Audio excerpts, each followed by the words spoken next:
Bienvenida o bienvenido a esta clase de introducción a la morfopsicología.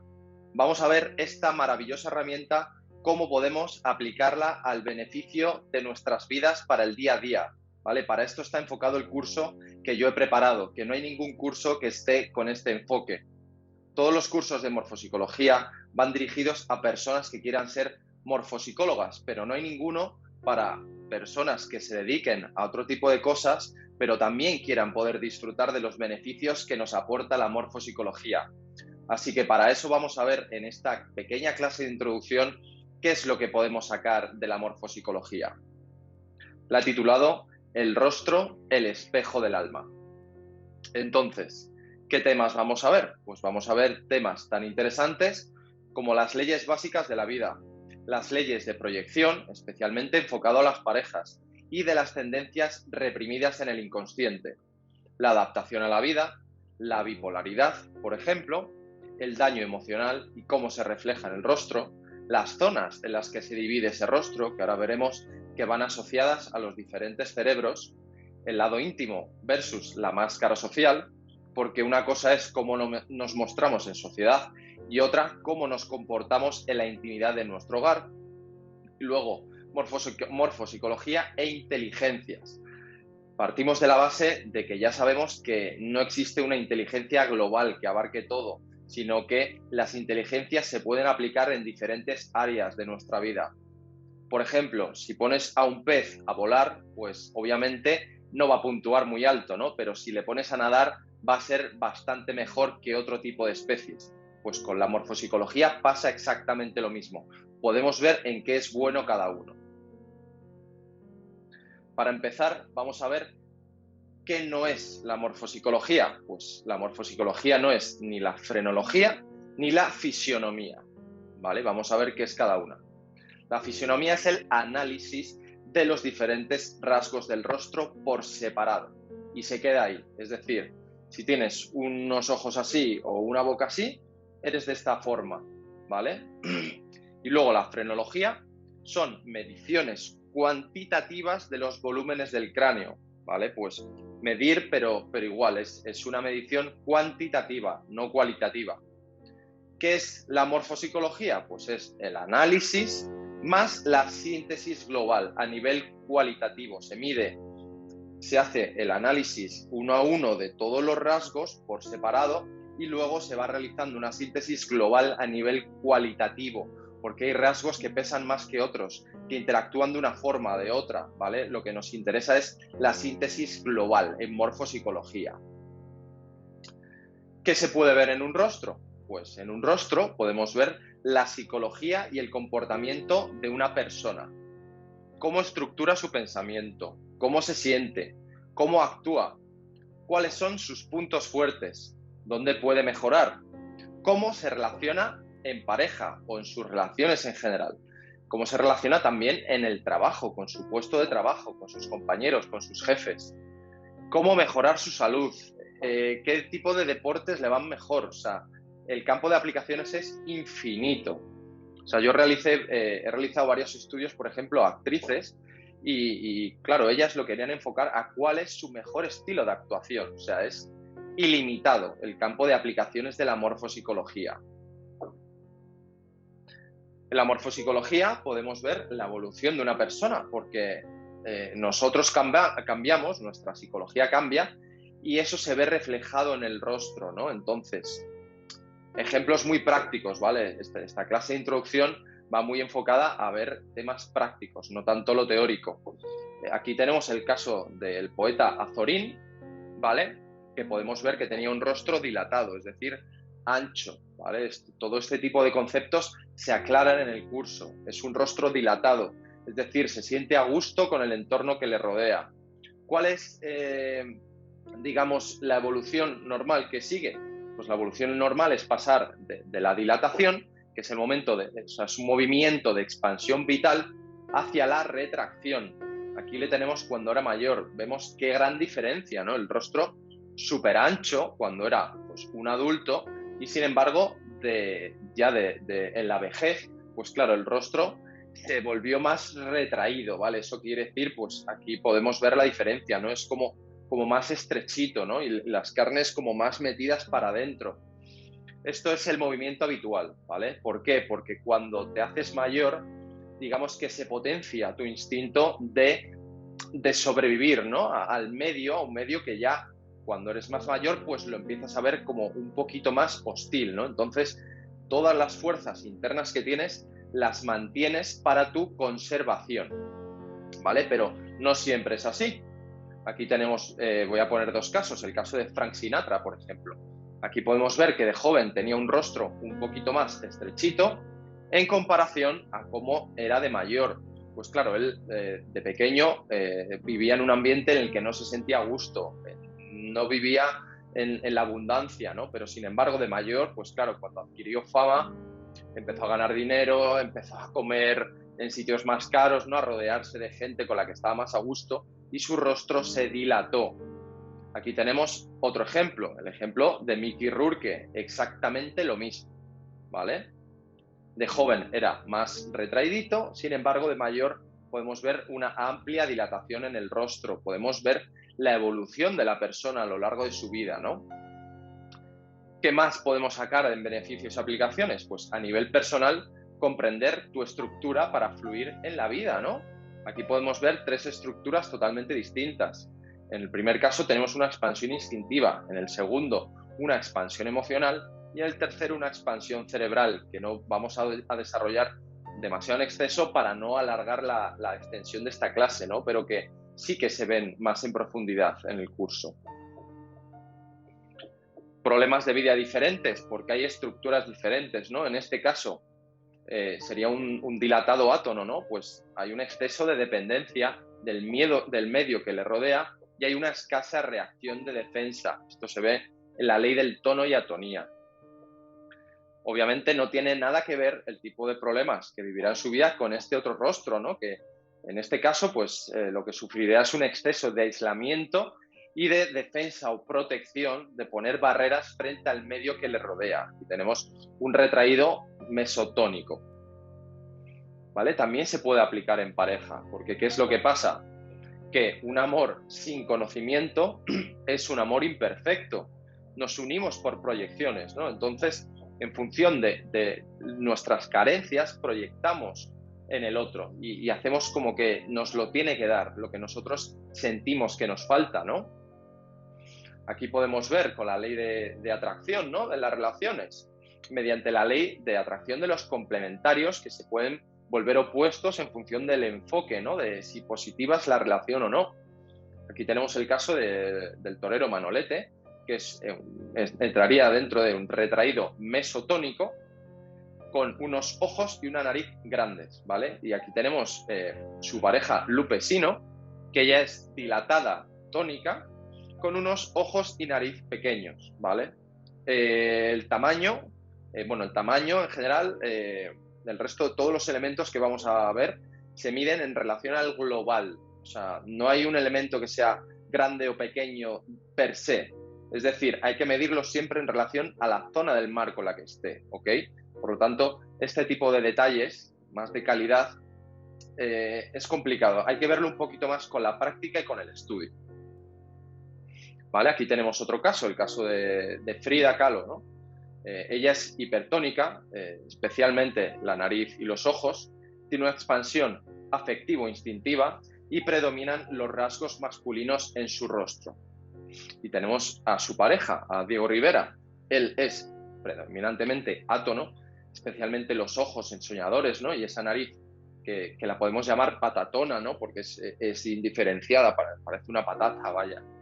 Y tiene predominancia de rasgos femeninos. Esta pareja igual también estaba unida por esa ley de atracción. Es que podemos verlo en prácticamente todas las parejas, ¿no? Si analizamos bien a través de la morfopsicología. Con eso podemos entender qué patrones inconscientes dirigen la pareja. Luego también para la seducción, ¿no? Yo tengo la teoría de que existen 4 cables, ¿vale? De conexión, y en función de esos 4 cables, se van enlazando, ¿no? Las relaciones. Está el cable físico, que es la atracción física entre las personas, ¿no? Pues el contacto, los besos, las caricias, el contacto sexual. Luego el cable mental, que es el de la conexión, pues a través de conectar en ideas, conversaciones, etcétera. El cable emocional, que es cómo se siente la persona cuando está con la otra, ¿no? A un nivel un poco más de sentimiento. Y luego el cable espiritual, que es el cable obviamente menos visible, ¿no? Es esa conexión un poco entre almas. Entonces, conocer el funcionamiento de tu estructura, se puede ver cómo enlazan estos 4 cables entre las 2 personas, ¿vale? Esto se ve en el módulo de relaciones. ¿Qué más se puede ver en un rostro? Pues se puede ver, por ejemplo, aplicado al entorno laboral. Aquí tenemos el caso de Vicente Ferrer, que era filántropo, ¿vale? ¿Qué podemos ver en su rostro? Que tiene unos pómulos muy altos. Eso nos lleva a tener sentimientos idealizados. Luego, además, tiene una expansión afectiva, de la zona afectiva. Eso da mayor capacidad de sentimiento, ¿no? Luego tiene una nariz tónica. No es patatona, es lo contrario de patatona. Eso le da la capacidad de tener implicación en lo afectivo. Y luego, además, es larga, ¿no? Entonces le da paciencia. Pues cuando tenía que ir a negociar con... Claro, él tuvo que negociar con gente pues complicada, ¿no? Él estuvo en países donde había dictaduras, donde había temas bastante duros, entonces requería de esa paciencia a la hora de llevar a cabo las negociaciones. Aquí tenemos el caso de Randy Couture, ¿no? Es bastante opuesto en muchos sentidos. Él ha sido luchador de la UFC. La UFC, que es de lo más duro que hay, ¿no? Son peleas donde los luchadores terminan muy mal, ¿no? Entonces, claro, no puedes poner a esta estructura en este tipo de trabajos que requieren unas habilidades emocionales, ¿no? Y esa capacidad, porque no va a poder, no va a encajar bien, ¿no? Sin embargo, esta estructura para este tipo de trabajos más físicos va fenomenal. Aquí podemos ver que tiene una expansión instintiva, es decir, tiene mayores necesidades físico-materiales, también mayor potencialidad. Cuanto más ancho es el marco, digamos que hay un tanque de gasolina más grande, ¿no? Entonces, claro, para poder hacer entrenos físicos muy potentes, hace falta un buen tanque para ello, ¿no? Y en este caso, él lo tiene. Luego, además, tiene pómulos retraídos, es decir, que tiene menores necesidades emocionales, ¿vale? Y una nariz corta, también le da menor paciencia. No podría valer para tema de negociaciones, como en este caso Vicente Ferrer, ¿vale? Pero, sin embargo, para ser luchador, esta estructura va fenomenal. ¿Dónde más podemos verlo, no? Aquí en este caso tenemos el ejemplo del ganador del Premio Nobel de Química del año 1995, que vemos que tiene una expansión cerebral. Y aquí tenemos el campeón del mundo de halterofilia, que hizo récord mundial de 2021, y podemos ver las diferencias, ¿no? En los rostros. Es que no tienen absolutamente nada que ver. Si pones a este rostro a estudiar química, pues seguramente se desesperará, notará que eso no conecta con él, no es lo suyo. Igual que si pones a una persona con esta estructura a intentar ser campeón del mundo de halterofilia, no encajan. Entonces, para esto nos sirve la morfopsicología, para encontrar dónde está tu camino. Esto se ve en el módulo de entorno laboral y vocacional.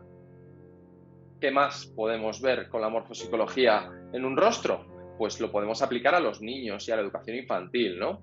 En este caso, pues tenemos el ejemplo de una niña que necesita mucho apoyo psicológico para salir adelante debido a que tiene una zona instintiva deficitaria, ¿vale?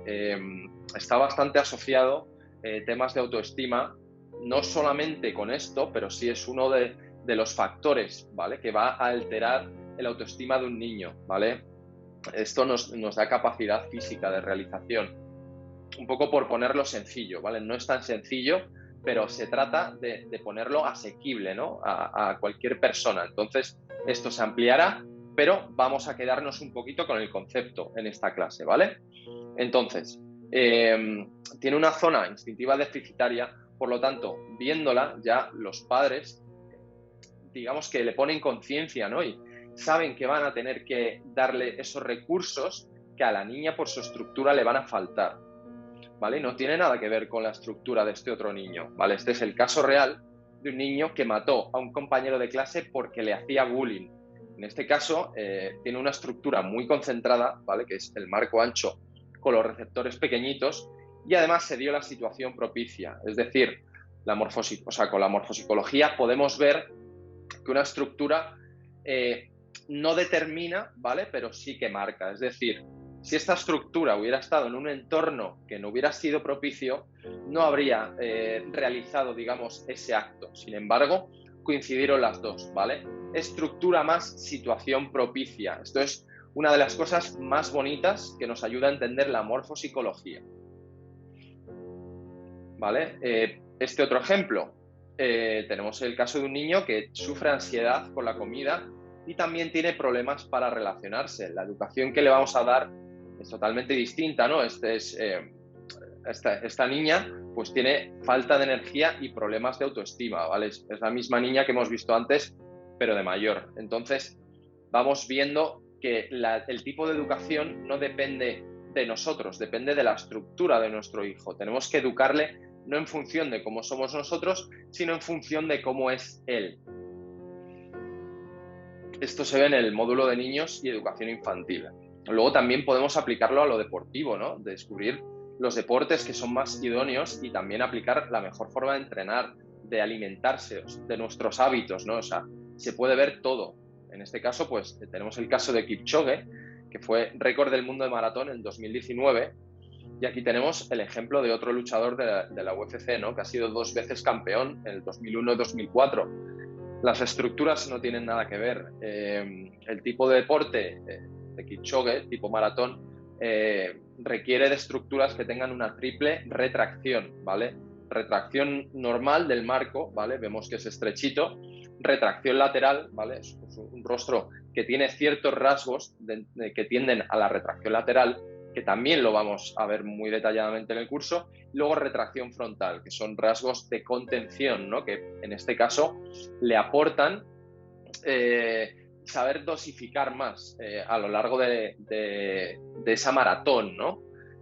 Sin embargo, aquí, pues claro, tenemos un tanque muy potente, ¿no? Es también muy concentrado, entonces, claro, cuando se mete en la pelea está muy focus. Tiene unas características que ya le van a llevar de forma innata a tener mayor facilidad, ¿no? A poder alcanzar esos objetivos dentro de ese deporte en específico. Luego en temas de salud, ¿no? En este caso, pues tenemos igual un rostro dilatado átono. Esto refleja que hay hiposensibilidad. Por lo tanto, ¿qué conlleva? Pues que va a dejar pasar todas las influencias del medio, incluidas las nocivas. No tiene esa reacción de defensa, ¿no? Por lo tanto, su organismo no se dará cuenta de que ha de reaccionar para subsistir. Aquí tenemos el caso contrario, ¿no? Este rostro refleja hipersensibilidad, ¿no? Eso va a llevar a una defensa frente a cualquier influencia del medio. Claro, una persona con este rostro escapará a las enfermedades más graves, pero sin embargo tendrá mayor facilidad para caer ante enfermedades no graves. O sea, si aplicamos la morfopsicología al campo de la medicina, es que es increíble. O sea, los médicos, para empezar, es que yo no creo mucho en el tema de la medicina, de pastillas y demás, pero bueno, esto es un tema que no entra dentro de la morfopsicología, ¿vale? Pero aplicando especialmente la morfopsicología, podemos ver que hay tipos de tratamientos que van mejor para unas estructuras que para otras. Por lo tanto, no se puede aplicar, venga, para todo paracetamol y para todos. No existe nada que sea para todos. O sea, cada estructura es distinta y hay que dignificarlas tratándolas como realmente se merecen, adaptándonos a esas estructuras. Esto se ve en el módulo de salud y deporte, ¿vale? Entonces, ¿qué es la morfopsicología? Pues la morfopsicología es la ciencia que estudia el funcionamiento de la psicología de una persona a través del análisis de los rasgos faciales por separado y a nivel cualitativo y posterior síntesis global, ¿vale? Este concepto creo que ya ha quedado claro cuando lo acabamos de ver, pero por si acaso lo repito. Se divide, ¿vale? El análisis primero hay que hacerlo dividido, pero el yo es indivisible. ¿Cuál es el problema? Que las personas vivimos como con nuestras diferentes partes del yo no integradas. Entonces, claro, chocan entre ellas porque una quiere ir para un sitio y otra quiere ir para otro, y ¿cuál manda, no? Eso es lo que veremos en cada caso. Entonces, la psicología facial es dinámica, no es estática. Ya hemos visto que los rostros cambian con el tiempo y es cualitativa, no es cuantitativa. ¿Para qué sirve? Pues con la morfopsicología podemos ver el inconsciente, ¿no? El ser humano vive dominado por sus patrones inconscientes, siendo preso de partes no integradas de su propio ser. Es que es como un iceberg, o sea, esta metáfora es perfecta. Lo que conocemos de nosotros mismos es la puntita, que es un 10, un 20% a lo sumo, pero realmente lo que sostiene al iceberg en el agua y lo que hace que se pueda mover de un sitio para otro o que esté quieto es toda la estructura que hay debajo. Ahí es donde reside realmente el peso, ¿no? A nivel psicológico de la persona. Entonces, como dijo Carl Jung, hasta que lo inconsciente no se haga consciente, el subconsciente seguirá dirigiendo tu vida y tú lo llamarás destino, ¿vale? Nos vienen personas, situaciones, vivencias, que los vivimos desde el victimismo. ¿Por qué me pasa esto? ¿Por qué esta persona me ha hecho esto, no? Eso es porque realmente no hemos podido poner luz en esos patrones inconscientes que nos están dirigiendo. El inconsciente domina más del 80% de nuestra personalidad, como la estructura de un iceberg. Vamos a ver, por ejemplo, cuáles son las zonas del rostro, ¿no? Que van enlazadas con los 3 cerebros. Siendo seres indivisos, para el estudio y análisis dividiremos el rostro en 3 niveles o zonas. La zona cerebral, que está formada por la frente y los ojos. La zona afectiva, que está relacionada con el sentimiento y está formada por los pómulos y la nariz. Y la zona instintiva, que está relacionada con nuestra parte más física, de la acción, de la voluntad, y está formada por la mandíbula, la boca y el cuello, ¿vale? Hay algún elemento más, pero esto es lo principal. Ahora quiero que sea más dinámica esta clase. En el curso ya se ve todo en profundidad. Perdón que mi gatita me está moviendo la cámara. Entonces, ¿cómo funciona? Nosotros somos energía, ¿no? Que se mueve por diferentes circuitos energéticos. La energía es, digamos, la parte un poquito más etérea, ¿vale? Con la morfopsicología vemos esa materialización del mundo espiritual que adopta unas formas en el mundo terrenal, ¿vale? Podemos verlo con 2 circuitos, ¿no? Está el circuito interior, que es cómo se relacionan nuestras 3 zonas, ¿no? Esos 3 cerebros, cómo se relacionan pensamiento, sentimiento y acción o voluntad, ¿vale? Pero luego es que no estamos solos. Luego también nuestros circuitos internos interactúan con el mundo externo, ¿no? Entonces, ambos circuitos están interrelacionados mediante un flujo continuo y las personas disponemos del 100% de la energía y en función de nuestra estructura las distribuimos, ¿vale? Pues veremos que hay personas que tienen una estructura que a lo mejor tiene el 70%, por poner una cifra al azar, de su energía en la zona cerebral, ¿no? Entonces van a tender como más a rayarse, a quedarse pensando y a lo mejor si tienen poquito en la zona instintiva no llegan a materializar, ¿no? O personas que están al contrario, que están todo el rato en la acción y que no se paran, si no tienen nada muy poquita energía en la zona afectiva, no sienten, ¿no? Están simplemente haciendo una cosa u otra, saltando de una tarea a otra, ¿no? Y realmente no se paran a conectar con sus sentimientos, ¿no? Veremos este tipo de cositas en función de la estructura de cada rostro, ¿no? Entonces, en tema de la herencia genética, ¿no? Porque ya desde pequeñitos venimos con una estructura, ¿no? Ya nacemos con cierta herencia genética. Eso determina el 70% de la estructura de nuestra personalidad, ¿vale? Ni todo es heredado, ni todo es del entorno, es una mezcla, ¿vale? Y luego, claro, como interactuamos con el entorno, ya hemos visto, con esos circuitos energéticos hay fuerzas interiores que actúan dentro y hacia afuera y luego fuerzas exteriores, ¿no? Que digamos que pueden actuar, o sea, la energía no es ni buena ni mala, es de la forma en la que podamos interactuar nosotros con ella, ¿no? Entonces, claro, esta herencia genética no está sola, también se relaciona con el ambiente. Por lo tanto, el rostro es una suma de la genética que traemos de serie más la interacción que mantenemos con el entorno. Esto también lo desarrollaremos más en profundidad, ¿no? Por ejemplo, fuerzas de dilatación y retracción. En este caso, el doctor Louis Corman, que es el padre de la morfopsicología, que fue un doctor francés, nos decía: todo ser vivo está en interacción con su medio. Si las condiciones son favorables, las estructuras físicas y fisiológicas tienden a expandirse. En el caso contrario, ellas se reducen.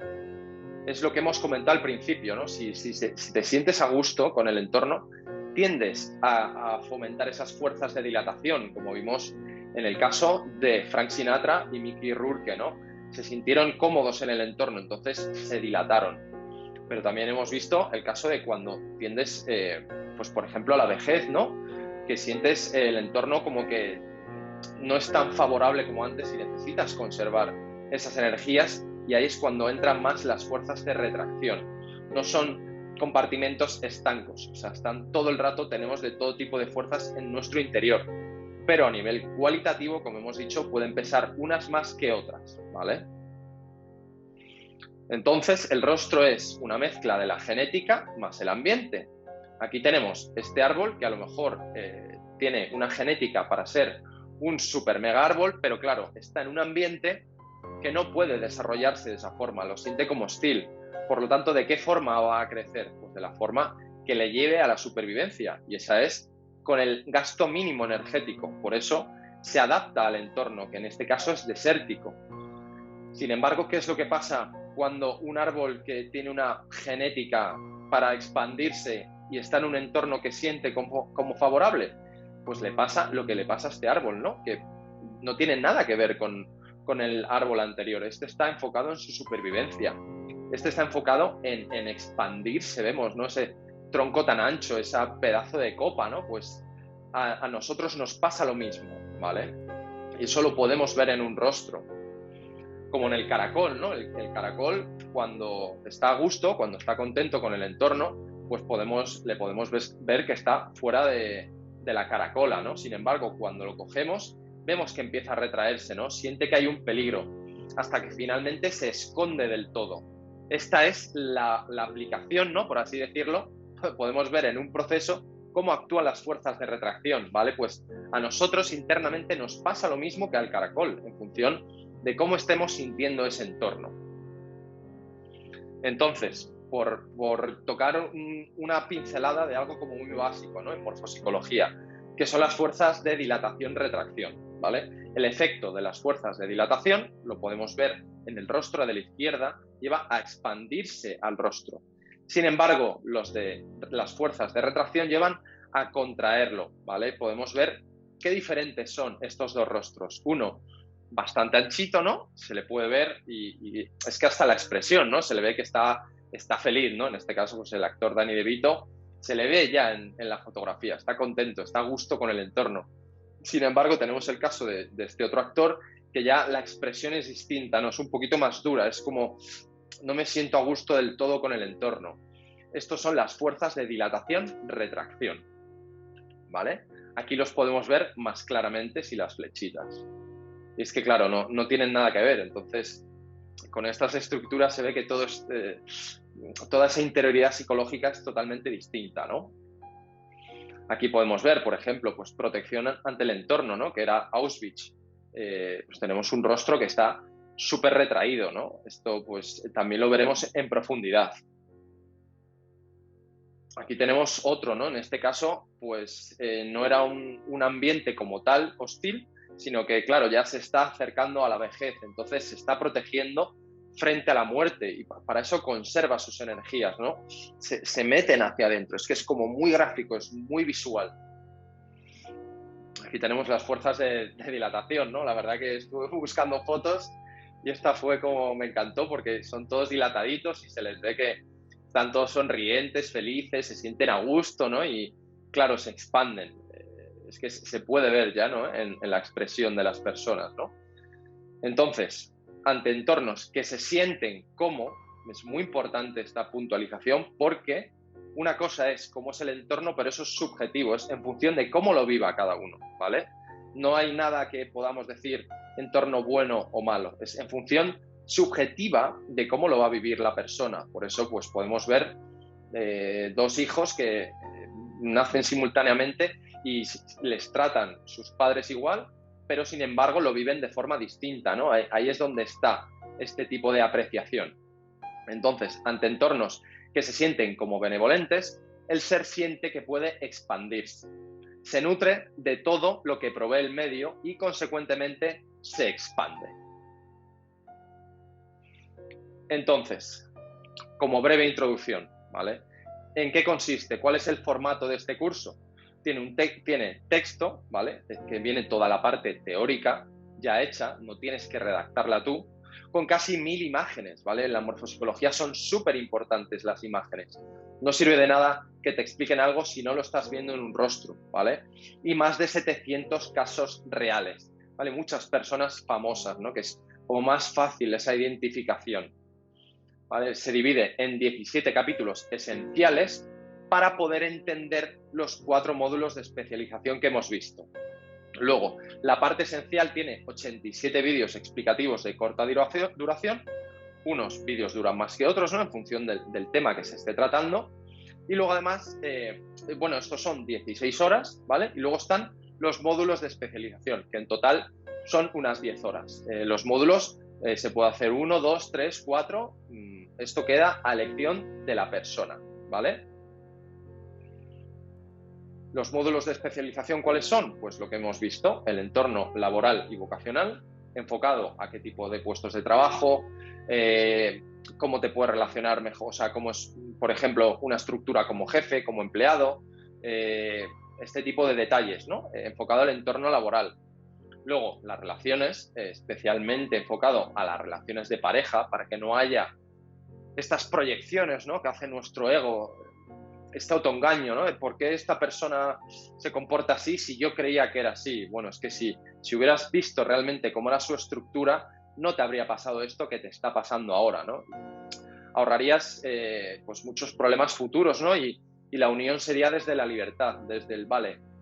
Sé cómo es tu estructura, sé hacia dónde van tus tendencias, sé cómo te relacionas y aún así, libremente, elijo unirme contigo. ¿Vale? El enfoque es totalmente distinto, como podemos ver. Luego el módulo de salud, ¿no? Que también pues, incluye deporte, nutrición, porque en función de tu estructura pues, te conviene más pues, un tipo de alimentación, otra, ¿no? Hábitos de vida saludables, ¿no? Para mantenerte fuerte en esos niveles de salud sano, ¿no? Pues en función de estructuras que obviamente a nivel físico pues van a tener una tendencia natural a estar bien, ¿no? Sin embargo, otras se tienen que cuidar un poquito más y tienen que mirar más esos hábitos de vida, ¿no? Y luego otro módulo también muy bonito que es el de niños y educación infantil, para poder educar a los niños en función de su estructura y no en función de la nuestra. Esto es como las relaciones de pareja. Un padre, por ejemplo, que tenga una expansión instintiva muy fuerte, siempre va a buscar que su hijo, pues claro, no, que haga mucho deporte, que juega al fútbol, le apunta a judo, a taekwondo, que consiga metas, ¿no? Sin embargo, el niño a lo mejor lo que tiene es una estructura pues más de artista, por así decirlo. Entonces al niño, la niña, pues lo que le gusta es pintar, escribir, no sé, cositas como un poquito más artísticas, ¿no? Más conectadas con la sensibilidad. Y claro, ahí van a chocar, ¿no? Y el niño se va a sentir muy frustrado y lo va a pasar muy mal. ¿Por qué? El padre tampoco lo pasará bien. ¿Por qué? Porque no están conectando esas dos estructuras, no se están entendiendo de verdad. Entonces, con esto podemos llegar a comprender cómo es cada persona en función de cada estructura, ¿no? Y dejar de proyectar en los demás lo que es nuestro de la propia. Entonces, sin explayarme mucho más, aquí te dejo mis datos de contacto, ¿vale? Para cualquier cosita estoy disponible. Además, una cosa que se me ha olvidado comentar, ¿vale? El curso tiene un foro en cada tema para que cada alumno deje sus preguntas que se irán resolviendo. O sea, estoy súper puesto, estoy súper atento para que no quede ninguna duda sin resolver, que no pase tiempo entre la pregunta y la respuesta, ¿no? Luego, además, si hay dudas que se repiten de forma más asidua, yo iré creando vídeos específicos, o sea, El curso es un organismo que está vivo, ¿vale? Entonces, todos crecemos con él, igual que el curso crece con nosotros, ¿vale? Igual que para realizar estudios morfopsicológicos, que sería ir pues un paso más adelante, o sea, ya es algo como más personalizado, específico. Para eso también, claro, una vez has hecho el curso ya empiezas a comprenderte, pero a lo mejor te falta como el toque, ¿no? De, vale, es que yo veo que mi estructura es de esta forma, de otra, pero no alcanzo a comprender por qué además pasa esto, ¿no? Entonces, para eso están los estudios morfopsicológicos del rostro. Así que nada, sin más dilación, me despido. Espero que te haya gustado esta presentación y que te animes a estudiar la morfopsicología, que te ayudará mucho en tu día a día.